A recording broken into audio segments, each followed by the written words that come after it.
All right, let's just dive right into this explainer.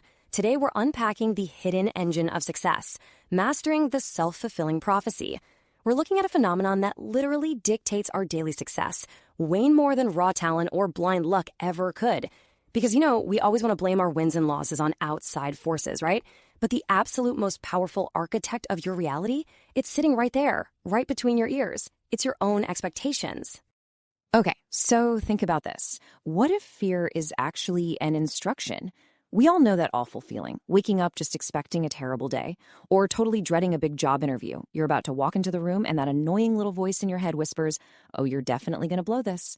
And yeah, usually things do end up going poorly. But what if that feeling of dread wasn't just some random passing anxiety?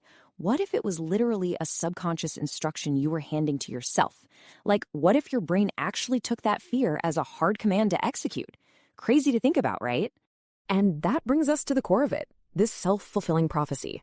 It's basically this hidden psychological engine where a belief, even a totally made-up one, by the way, subconsciously alters our actions to make that exact belief come true. So a simple thought just floating around in your head literally physically engineers a real, tangible outcome. It's wild. It's like your brain draws up a blueprint based on a completely fabricated idea and then just quietly tweaks your actions until it builds that exact reality. Section 1. The Vicious Cycle. How One Thought Snowballs. It really does all kick off with just one single thought. I am going to fail. Just imagine a student, right? They've done all the reading, they've studied for weeks, they know the material absolutely cold. But right before the test, this one thought gets stuck on loop in their head. I'm going to fail. And honestly, at that point, it doesn't even matter that they're totally prepared. That one expectation of failure, it immediately becomes their starting line. It's the seed that gets planted, and it instantly starts to hijack their physical and mental state. So here's how that whole sequence actually builds. Step 1, the belief is formed. And that instantly triggers step 2, where the behavior shifts. The anxiety creeps in, physical panic clouds their focus, which leads straight into step 3. The belief actually comes true, resulting in that poor grade. And then finally, step 4, your brain swoops right in to validate the fear, basically saying, "See, I told you so. I totally knew I'd fail." Bam, the trap is perfectly set, and that engine is primed to deliver the exact same failure on the very next exam.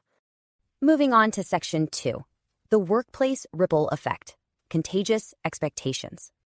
Now, take a look at these two completely diverging paths. On the left side, you've got a manager who deep down fully expects their employee to fail. So what do? They micromanage. Their tone is super critical. They don't trust the person. The result? The employee disengages and performs terribly. But over on the right, you have a manager who expects success. They coach, they give room, they show trust. And that employee feels empowered and naturally rises to the occasion. It's incredible, really. The manager's initial internal bias literally created the exact type of employee they expected to have. It's a massive ripple effect. Section 3. Breaking the cycle, reclaiming the controls. Okay, so picture walking into a dreaded performance review. You can feel the engine revving up, right? Well, to take back control, we need to hit step 1, the pause. Notice and label the thought as an expectation, not a fact. For just a second, you literally have to tell yourself, hey, this feeling is just an expectation. It is not a guaranteed outcome. And I know it sounds simple, but that tiny move creates the necessary space to detach from the panic. Once you've managed to pause and take a breath, you move to step 2, question. You've got to become a detective for your own thoughts. Is there concrete evidence this review is going to be terrible? Or is this just fear talking? When you actually stop to investigate, you will almost always expose the fear for exactly what it is, a total mirage that is completely lacking any solid proof. And then we get to the absolute most powerful part, step 3, the action. Instead of spiraling down into all that worry, you completely shift your focus by asking yourself, what is one small, useful thing I can do right now? It's a game changer. By answering that, like, say, simply listing out 3 major accomplishments you want to bring up in the review, you effectively cut the wires to that negative loop. You're no longer this passive victim just waiting around for disaster to strike. You immediately step up as the active architect of your own success. You've officially rewritten the prophecy. Which brings us to section 4, the Good Intentions Experiment, a one-day challenge. So, to wrap up this explainer, I have a little assignment for you. I call it the Good Intentions Experiment. Pick one challenging person at work, just one, And let's be real, we all have at least one, right? For one single day, I want you to consciously choose to believe that absolutely everything they do comes from good intentions. Try this out and just watch how your own tone and body language naturally shift.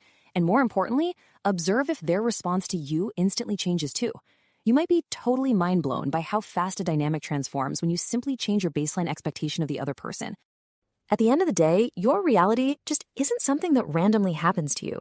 It's actively engineered moment by moment with every single expectation you set. The power is completely in your hands, literally. You are the one writing the instructions for your own brain. So the only real question left for you to answer today is this: what kind of reality are you going to choose to build? Think about that as you go into the rest of your week.